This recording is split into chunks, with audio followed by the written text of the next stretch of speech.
जब राजा भोज उस प्रसिद्ध सिंहासन पर बैठने का प्रयास कर रहे थे, तभी उसमें से नवी पुतली मधुमालती प्रकट हुई। वो स्वर्ण आभूषणों से सुसज्जित थी और लाल व सुनहरे रंग की रेशमी साड़ी पहने हुए थी।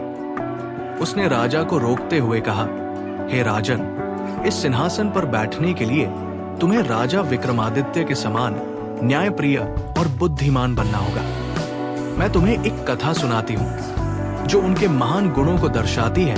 राजा विक्रमादित्य के राज्य में न्याय और समृद्धि थी। एक दिन एक वृद्ध महिला एक छोटे बालक के साथ दरबार में आई। वो साधारण सफेद साड़ी पहने हुए थी और उसके झुर्रियों भरे चेहरे पर जीवन के संघर्षों की गहरी छाप थी।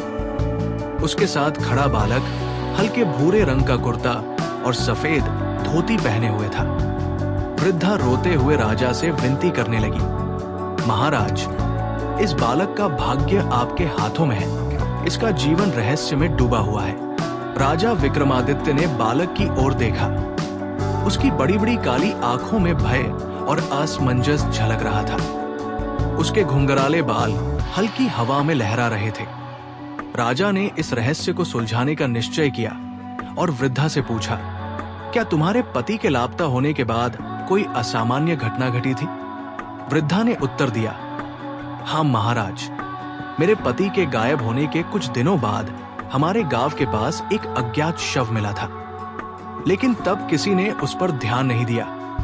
राजा ने अपने सैनिकों को जांच का आदेश दिया। कुछ ही दिनों में पुष्टि हो गई कि वो शव वृद्धा के पति का ही था। साथ ही ये भी पता चला कि वृद्धा के आंगन में मिला बालक वास्तव में उसका पुत्र नहीं था। गुप्तचरों की गहन जांच के बाद ये सामने आया कि वो बालक एक धनी व्यापारी का पुत्र था, जिसे वर्षों पहले अपहरण कर लिया गया था। वो व्यापारी लंबा, सौम्य और प्रतिष्ठित व्यक्ति था, जिसकी दाढ़ी सुव्यवस्थित थी और उसने नीले रंग का रेशमी अंगरखा पहना हुआ था। जब वो दरबार में आया तो उसने कहा, महाराज, ये मेरा पुत्र है, लेकिन इसे इस वृद्धा का भी स्नेह मिला है। मैं इसे जबरदस्ती अपने साथ नहीं ले जाऊंगा। राजा विक्रमादित्य ने बालक से पूछा, तुम किसके साथ रहना चाहोगे? बालक असमंजस में पड़ गया। उसकी आंखों में आंसू आ गए।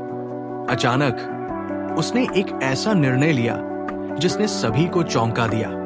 उसने कहा, महाराज, यदि आप अनुमति दें तो मैं दोनों के साथ रहना चाहता हूं। मेरे लिए मेरी दो माताएं हैं, एक जिन्होंने मुझे जन्म दिया और एक जिन्होंने मेरा पालन पोषण किया। राजा विक्रमादित्य ने बालक की बुद्धिमत्ता और संवेदनशीलता की सराहना की। उन्होंने निर्णय दिया कि दोनों परिवार एक साथ रहेंगे ताकि बालक को दोनों का प्रेम मिल सके। ये सुनकर वृद्धा और व्यापारी दोनों प्रसन्न हो गए। मधुमालती ने राजा भोज की ओर देखा और कहा, हे राजन, विक्रमादित्य केवल एक वीर योद्धा ही नहीं, बल्कि न्यायप्रिय और बुद्धिमान शासक भी थे। जब तक तुम उनके गुणों को नहीं अपनाओगे, तब तक ये सिंहासन तुम्हें स्वीकार नहीं करेगा।